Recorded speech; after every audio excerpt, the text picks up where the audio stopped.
Boa noite, Guarulhos. Está iniciando mais uma edição do Debate Guarulhos nesta quinta-feira. Noite super agradável. E você? O que vai fazer nesse feriado prolongado? Daqui a pouco eu falo, hein? Com meu amigo Lucas Braga e o Felipe Poi.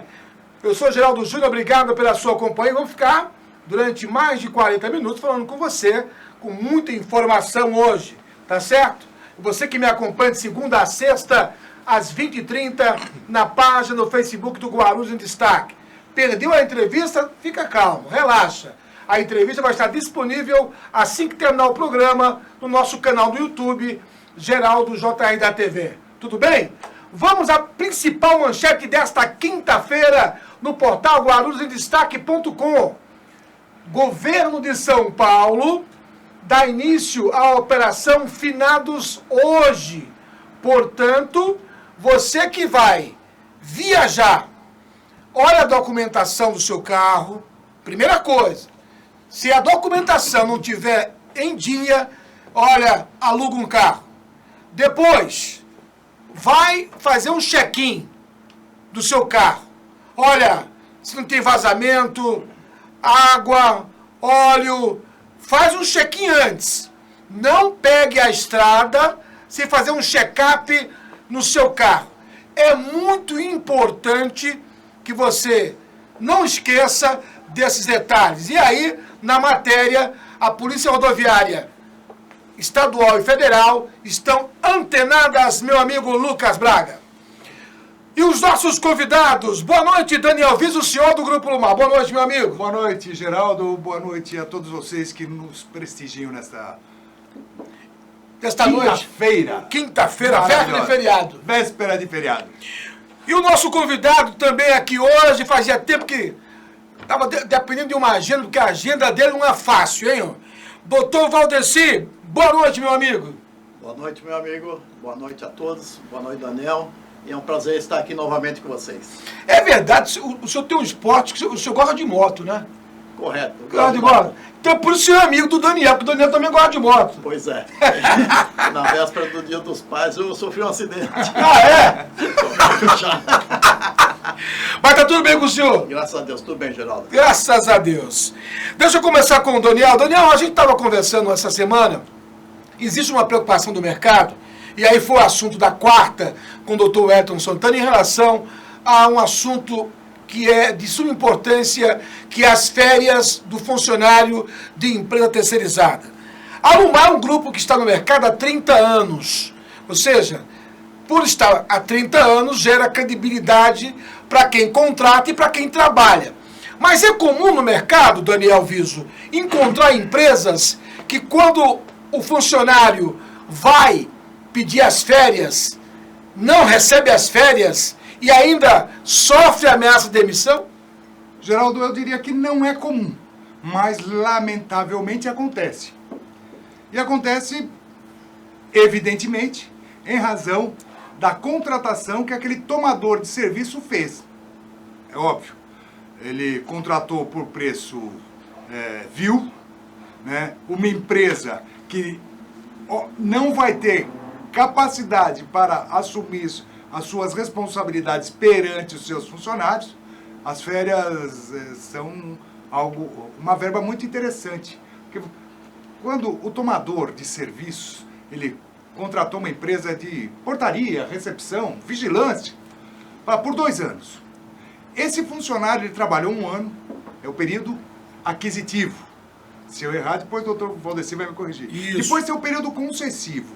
Então, isso quer dizer que essa empresa vai recebendo aquelas verbas apropriadas mês a mês. Quando ela for dar as férias para o trabalhador, ela já recebeu esse dinheiro que está embutido dentro da planilha de custo dela. Agora, se ela não fizer essa conta direitinho, daqui 1 ano e meio, né, daqui 11 meses, daqui 17 meses, eu diria que 12 não pode vencer 2 férias, então são 24, normalmente 17 meses, deveria dar as férias para o colaborador. Só que ela não apropriou direito. Ou ela gastou aquele dinheiro, que não é dela, porque estava no custeio, mas não é dela. Sim. Aí, ela não paga e também ameaça o trabalhador. Isso. E aí remonta 2 férias, e aí o trabalhador vai ter direito a 3. Né? Então, isso é um ciclo vicioso e a gente pede sempre, para quem for contratar empresas, olhe o histórico administrativo dessa empresa. Vá nos clientes dessa empresa. Questione, pergunte, né? Veja se tem todas as certidões, principalmente a certidão negativa de processos trabalhistas. Não é saber se tem processo. Processo pode ter, mas a negativa, se tem processo nos tribunais. Questione junto aos outros clientes para ver se essa empresa tem prazo, tempo de mercado, né? Que não esteja só vinculada a simples, que faça lucro real, né? E mais uma coisa, Geraldo, para concluir. Em muitos casos, o cliente, o tomador do serviço também precariza. Ele quer contratar a preço inexequível, depois reclama. Aí sim, o trabalhador vai judicializar e se a empresa prestadora de serviço não tiver ativo, aí o tomador vai ser compelido a pagar essa conta, claro, né? É comprar gasolina adulterada, né? Exatamente, né? Olha, é importante que isso o Daniel falou, porque quando você vai contratar o serviço de uma empresa terceirizada, esse check-in é importante. Aliás, eu acho que deveria fazer, você que está no mercado, vai contratar uma empresa terceirizada, tem que criar esse hábito, né? Porque você aí vai separar as boas empresas daquelas empresas que dizem que faz o serviço e não faz direito. Exatamente. Deixa eu conversar agora com o nosso convidado desta quinta-feira, doutor Valdeci, especialista da legislação previdenciária. Doutor Valdeci, o que mudou nesse período de pandemia? Geraldo, nesse período de pandemia, o que mudou foi o atendimento. O que antes fazia fila no atendimento presencial, chegar às 5 horas da manhã, 6 horas, 7 horas para ser atendido e ter um número de senha reduzido, hoje esse atendimento é apenas telepresencial, só pela internet.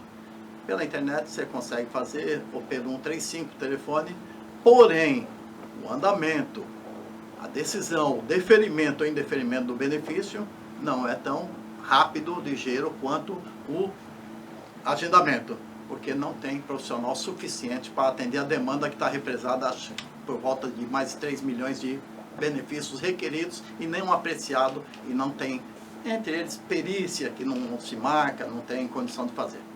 Aquela greve dos médicos, ela atrapalhou bastante a perícia, né? Sim, os peritos médicos do INSS se recusaram a fazer porque não tinham condições de segurança para prestar devido à pandemia. Então houve uma justificativa, né, correta. Como é que eu vou me expor, trabalhar, avaliar alguém se eu não tenho a condição, não tenho equipamento necessário de segurança para se proteger, para, né, se prevenir de qualquer coisa assim? E fica impossível. Diante disso é que teve essa resistência dos médicos peritos do INSS em não realizar, e houve a briga entre a perícia e o INSS, os médicos peritos e o INSS para poder fazer esse agendamento. Agora, doutor Valdeci, hoje as empresas que demitem sem recolher o INSS, elas estão sujeitas a que tipo de processo? Então, vai depender se houve o desconto do salário do funcionário e não houve o repasse para a Previdência, é apropriação indébita. Se houve apenas a sonegação da parte da empresa, né, já é outro crime, não é apropriação indébita, é sonegação mesmo. Então, se descontou do salário e não repassou a apropriação indébita, não declarou, está sonegando, então são 2 crimes perante a Previdência Social. Independe do tempo, ou seja, o cara foi mandado embora há 10 anos e a empresa ainda existe, mas ela não pagou. Ela pode ser acionada na justiça. Ela pode ser acionada na justiça. Geralmente o empregado faz a reclamação trabalhista contra a empresa pleiteando os últimos 5 anos. Se ela souber que tem a reclamação, que a empresa não fez o recolhimento, ela pode ir perante a Justiça do Trabalho fazer a reclamação para pleitear, né, o reconhecimento do vínculo ou o recolhimento da Previdência. Caso tenha passado isso, nada impede que entre na Justiça Federal contra o INSS para haver reconhecido o vínculo, desde que comprove que trabalhou.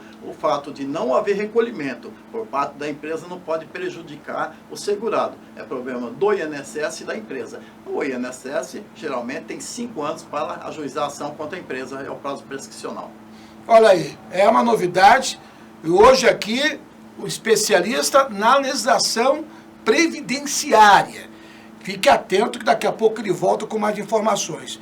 Isso que ele acabou de falar, Daniel Viso, é importante, inclusive, para quem vai contratar a empresa terceirizada, né? Saber se essa empresa está em dia com o INSS dos funcionários. Né? Isso. Hoje, Geraldo, é comum a empresa que está contratando o serviço, em que pese existir a lei da terceirização hoje, dizer que a responsabilidade é da empresa que presta o serviço, alguns cuidados o tomador de serviço tem que tomar. Solicita a certidão negativa da Receita Federal, a gente comenta que é certidão unificada, tem lá os tributos federais e também o INSS, né, o Geraldo. Então, mas voltando um pouquinho a essa questão da livre concorrência de mercado, tem muita grande organização aí no mercado utilizando plataformas excelentes, NIMBY, Ariba, que elas também têm critérios muito rígidos para que essas empresas participem de grandes concorrências, as privadas, não as públicas, né? Pública é pela lei das licitações aí. Mas o grande problema é que depois de tudo isso, em algum momento pode haver um desvio de conduta, né? Olha, aquela empresa cumpriu todos os parâmetros, mas o preço dela é caro. Então, alguém na organização, lá na operação, na organização, mas eu tenho a empresa do senhor José lá que faz um preço menor. E aí, os conselhos de administração dessas grandes organizações pensam que está todo mundo utilizando os códigos de éticas comerciais e muitas vezes não estão. Então, também cabe aí essa ressalva, porque em se tratando de serviço especializado, o preço não pode ser o único parâmetro a ser considerado. Porque se for pelo menor preço, aí vai ser como acontece no governo, né? O governo compra tudo pelo menor preço e a gente vê o que acontece. Né? Então, fica a dica aí para que os grandes conselhos de administração ou os setores de auditoria e que estão fiscalizando quem está fazendo processos de compra, que realmente vejam se esse pessoal está utilizando as ferramentas como as empresas, né, estabelecem os seus processos de compliance. Estou conversando com o senhor do Grupo Lumar, Daniel Viso. Geraldo, eu posso engatar uma pergunta? Lógico, leve. Doutor Valdeci, no caso do empregado, eu entendi que ele pode judicializar 5 anos, mas o INSS ele pode a qualquer tempo, e a prescrição pelo não pagamento do INSS de um funcionário, porque me ocorreu que o funcionário ele tem 30 anos para se aposentar, hoje 35, sei lá, agora aumentou o prazo, né, de trabalho em relação à aposentadoria. Como que fica essa questão do INSS? O INSS pode judicializar a qualquer tempo? Se você me permite. Tá? Lógico. O INSS, ele ajuiza cobrando o período que ele entende que é devido. Porém, sempre observando a prescrição quinquenal também. O fato, né? Eu há 30 anos deixei de contribuir, ele não pode mais cobrar aquele valor, mas ele entra com ação para cobrar pelo menos o valor que não tiver prescrito. Olha aí, tá ouvindo, né? Você em casa, tire suas dúvidas. Eu vou fazer um intervalo de 1 minuto para tomar uma água. Daqui a pouco a gente volta com o Debate Guarulhos com Daniel Viso e Dr. Valdeci, especialista com legislação previdenciária. Na tela. Grupo Lumar, soluções integradas na prestação de serviços especializados. Tradição e tecnologia em segurança e terceirização. Portaria, controle de acesso, manutenção predial, limpeza e conservação. Vigilância patrimonial, escolta armada, segurança pessoal, facilities de recepção, qualidade, credibilidade e transparência a serviço de você e da sua empresa. Entre em contato e solicite uma cotação. Acesse grupolumar.com.br.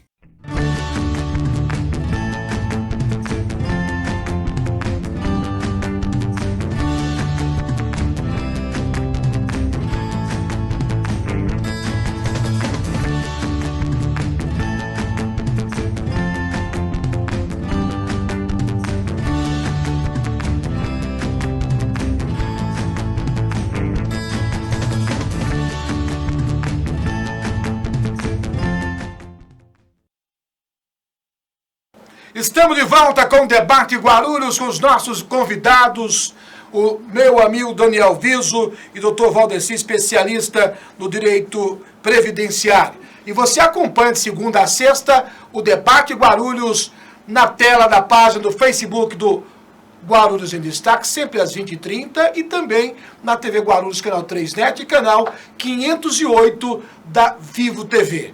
Tudo certo? Olha só, deixa eu voltar com o Dr. Valdeci. Há uma dúvida hoje, com certeza você em casa gostaria de fazer esta pergunta, Dr. Valdeci. Como contar, né, o tempo para se aposentar? Tempo para aposentar, Geraldo?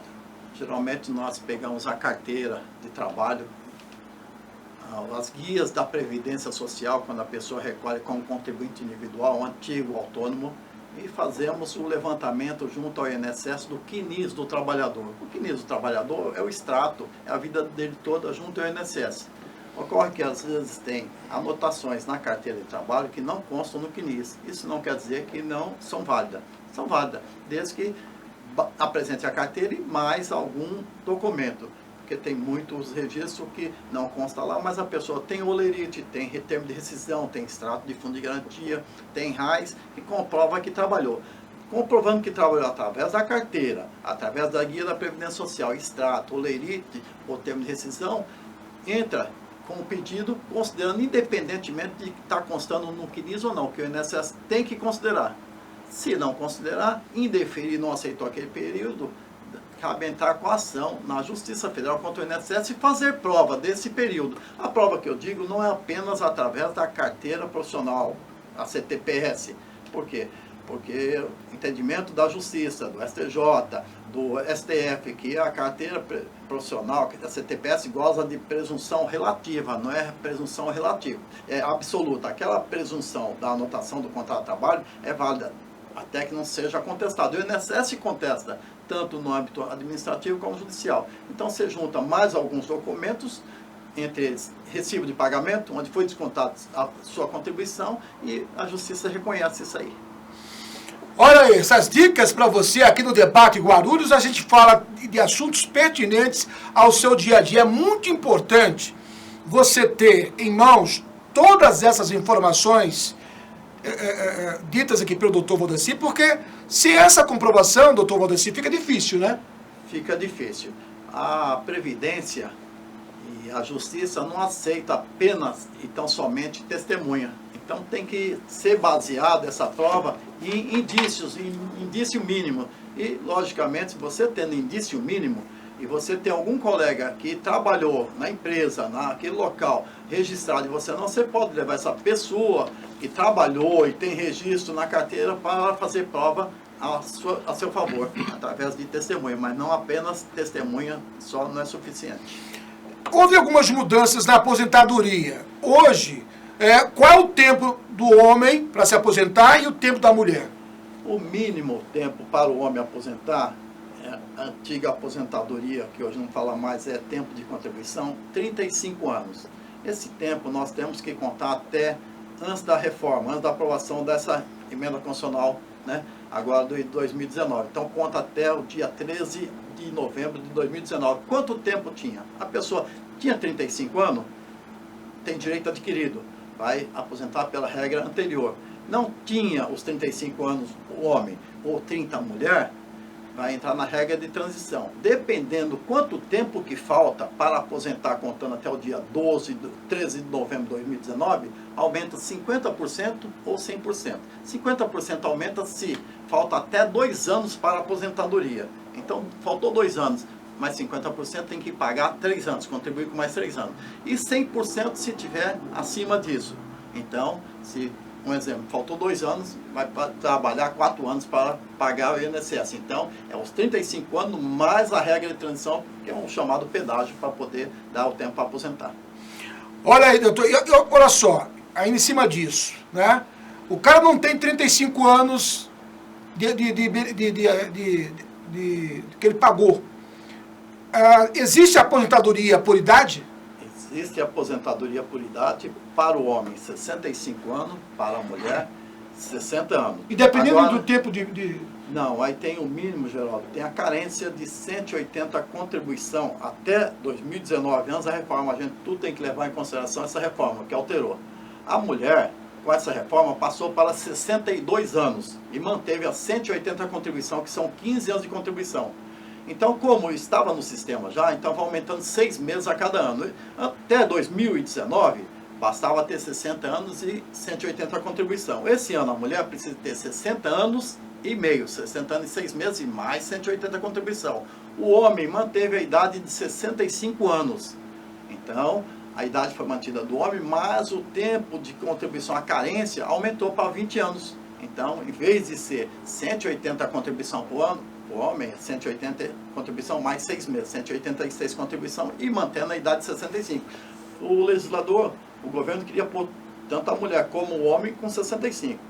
Como não conseguiu aprovar, passou a mulher para 62. Então, em 2 anos já vai estar todo mundo com 62 anos no mínimo a mulher e 180 de contribuição. E o homem, 20 anos de contribuição, que né, são 240 meses a carência. Olha aí, bacana essas informações, porque são tantas mudanças, né, Daniel, na legislação, Sim, e é importante você ter um especialista. Ele estudou e trouxe essa informação para você.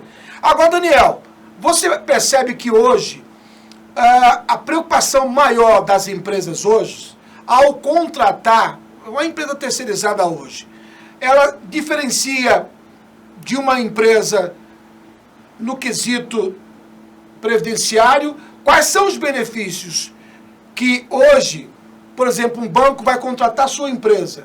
Por que que ele contrata uma empresa terceirizada para prestar serviço de segurança, se ele não podia contratar? Qual é a diferença? Então, vamos lá. Em se tratando de empresa de segurança, a própria legislação tem as suas imposições, né? Então, existe a segurança patrimonial normal, a lei diz que o banco poderia até eventualmente ter a sua segurança orgânica, também fiscalizada pelo Ministério da Justiça, Polícia Federal. Isso meio que caiu por terra porque ele não vai fiscalizar o próprio serviço. Então, por isso que o banco, na verdade a lei 7.102, a lei das empresas de segurança patrimonial, ela foi criada primeiramente, Geraldo, só para as atividades bancárias. Depois que ela foi estendida para a indústria, comércio, condomínios, shopping centers, mas no início só para atividades bancárias. Pois bem, as empresas terceirizam hoje porque elas vão focar no core business dela, ok? Tanto a atividade meio como a atividade fim podem ser terceirizadas.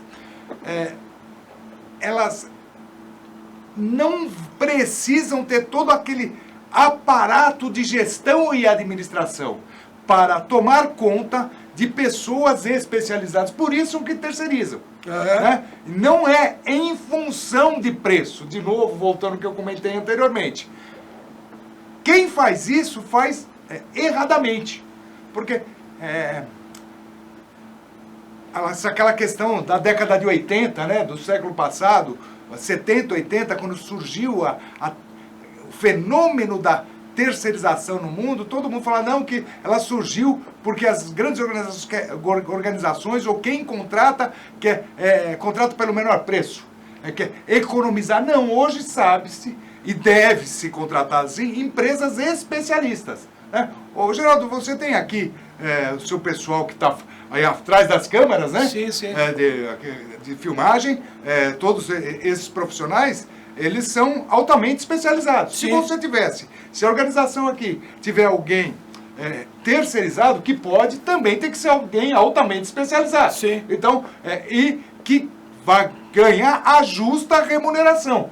E quem ganha é o mercado, quem vai ganhar é você. Então, não se fala em precarizar essa atividade, né? Então, terceirização não é precarização.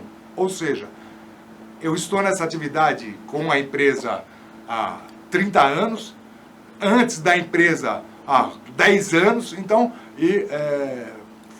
comento com certeza, é a melhor forma de ser, de um gestor, que um empreendedor pode ter para auxiliar nos seus negócios, tá? Então, sem sombra de dúvida. É evidente que, guardada todas essas existem regras, né, para se contratar bem, né? Pessoal especializados, não precarizar, que digo não buscar o menor preço a qualquer custo, senão, como aqui, né, pode daqui a pouco você pegar o menor preço a qualquer custo, você não vai ter pessoal para te oferecer aquilo que você deseja, né? Querer andar de, como chama, de carro aí do Tesla, sei lá qual é o carro mais caro do mundo, né?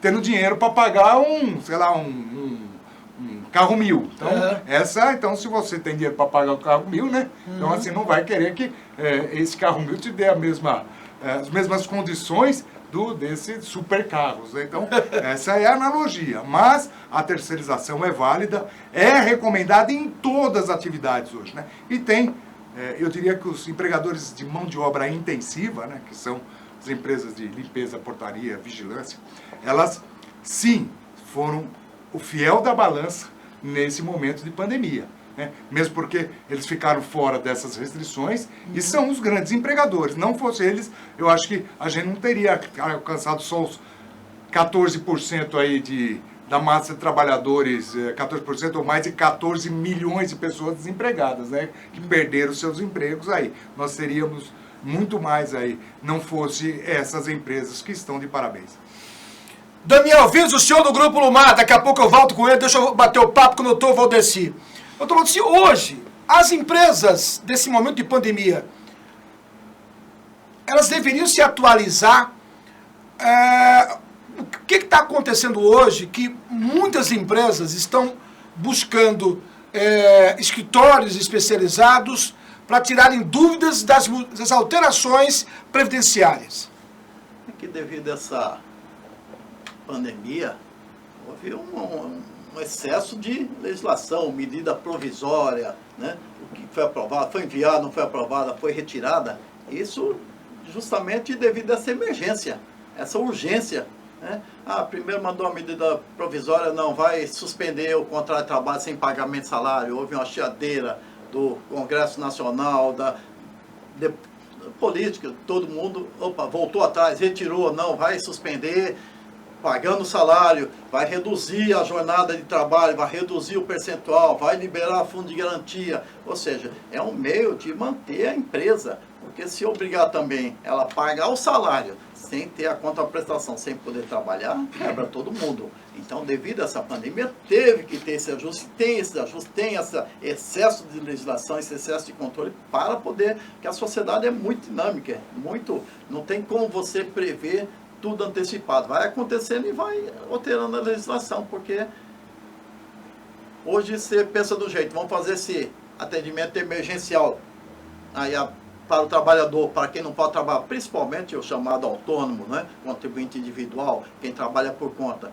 que ficou sem renda nenhuma, sem poder trabalhar. Devido a isso, logicamente, as empresas também têm grande dificuldade, e toda hora sai um negócio, como é que eu tenho que fazer? Eu mantenho o empregado suspenso, e aqueles que têm alto risco, ou não, como é que eu faço? Eu pago o salário, mantenho em casa, né? E grande maioria das empresas aproveita para deixar isso aí, consegue receber do governo uma parte? Recebe. Não consegue, volta a trabalhar e depois termina, né, não mantendo condição de ter aquele empregado, termina liberando, principalmente o pessoal que é mais de idade, Geraldo, e está aposentado. Então, esses sofreram porque está aposentado, não tem como receber nenhum benefício do governo. Sim. A da Caixa, você entra e tenta acessar no aplicativo da minha Caixa, não vou conseguir receber nada. Por quê? Porque já está recebendo o benefício previdenciário.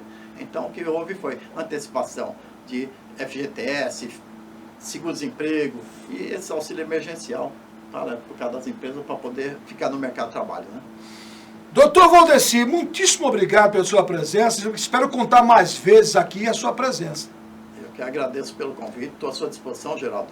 Que a agenda é corrida e com essa pandemia, por incrível que pareça, né, os processos aumentaram, os casos aumentaram. O atendimento, como eu falei de início, no INSS está tudo por telepresencial. E, inclusive, o Poder Judiciário, as audiências também estão funcionando. E estão funcionando e muito, e até mais, no meu ver, mais que antes. No telepresencial está funcionando e tem trabalho, audiência todo dia. Então isso é bom, porque pelo menos o negócio está andando. Obrigado, doutor Valdizir. Eu que agradeço pelo convite, Geraldo. Especialista do direito previdenciário, doutor Daniel Viso. Hoje nós sabemos que se aproxima o final do ano e a preocupação hoje das empresas é com o 13º, férias, né, que pode acontecer tudo ao mesmo tempo. Você acredita que o mercado, né, ele vai, passando a pandemia, a sobrevivência hoje do mercado, significa que o bom gestor, ele vai fazer a diferença? Porque você, nas suas respostas, você deixou claro que numa planilha, né, tem que estar todos os encargos, né, que a empresa sabe que encargo não é dinheiro dela, é dinheiro do governo, e tem que estar separado. Ou seja, quem não for um bom gestor não vai permanecer no mercado. Seria isso? Sim, Geraldo. Eu tenho dois aspectos aí.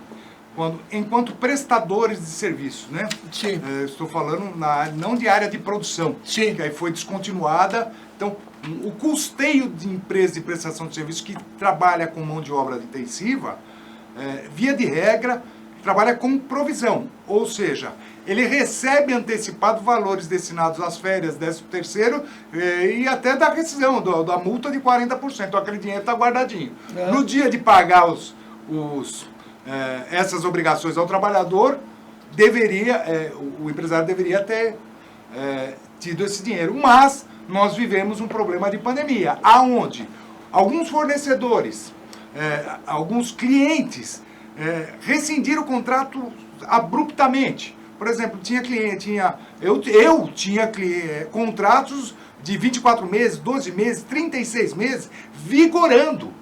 E o meu contratante, o meu tomador de serviço, ele teve a sua produção descontinuada. Ele simplesmente mandou um documento para mim e falou: olha, não tem como te pagar, não tem como pagar eu tenho que tirar todo mundo desse prédio. Então, instituições financeiras fizeram muito isso, né? Eu tinha, num determinado site lá, 200 recepcionistas.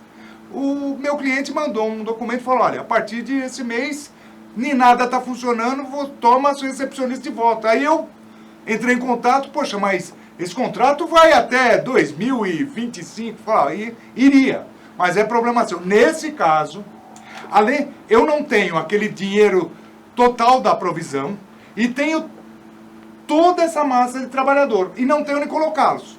E aí, o que faz? O governo ajudou bastante nessa questão da redução da jornada. Você poder reduzir a jornada em 25%, 30% ou 70%. Houve também a possibilidade de você cancelar, né, temporariamente aí, o contrato de trabalho. Evidentemente, se cancelar, se ele ficar suspenso, não é cancelar, ficar suspenso, você teria que garantir o emprego pelo prazo da suspensão. Então, nós, na nossa empresa, também sofremos um impacto. O que nós tínhamos era capital de giro. O que nós tínhamos era patrimônio financeiro para bancar isso.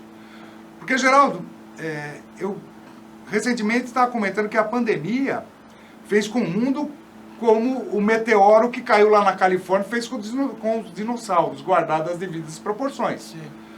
Ninguém podia esperar isso.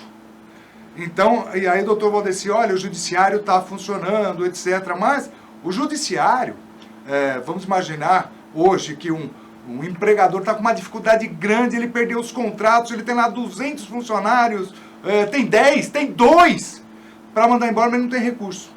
Mas ele poderia parcelar. Geraldo, não existe na legislação a possibilidade do parcelamento dessas verbas rescisórias. Então, os seus juízes, os seus legisladores estão sentados lá nas cadeirinhas dela e os empresários estão morrendo do coração, tendo infarto, né? Tem um monte de gente que está desesperado e quando você busca na legislação, ou vai buscar até no sindicato patronal, laboral, para fazer um acordo, não tem, Geraldo. Então, eu tenho colegas que estão assim, adoeceram e nunca tinham deixado, Geraldo, de cumprir com as suas obrigações perante seus funcionários. Então, falta de sensibilidade do legislativo e do judiciário, em que pese tudo o que o executivo está fazendo. Porque vai chegar uma hora que não adianta o senhor juiz lá do trabalho da caretada, os bens, o cara não vai ter bens. Então, pensem um pouco, ofereçam a possibilidade de parcelamento dessas verbas até de 6 vezes, que isso no Código Civil, que me corrija o doutor Valdeci se eu estiver errado, mas existe essa prerrogativa, mas o trabalhista não tem. Então, falta de sensibilidade. Eu chamo a atenção dos legisladores, eu chamo a atenção do judiciário, principalmente trabalhista nesse caso, né, para que tenha um pouquinho de sensibilidade para os empregadores que estão aí oferecendo emprego há 10, 20, 30, 40, 50 anos e hoje não sabem o que fazer. Obrigado, esse foi Daniel Viso, o senhor do Grupo BAM. Muitíssimo obrigado, Daniel. Até semana que vem. Até semana que vem, obrigado a você. Doutor Valdeci, prazer revê-lo novamente. Obrigado a todos vocês que nos prestigiaram nessa noite. Obrigado pela sua audiência com Lucas Braga e o Felipe Pó. Eu sou Geraldo Júnior. Muito obrigado. Boa noite.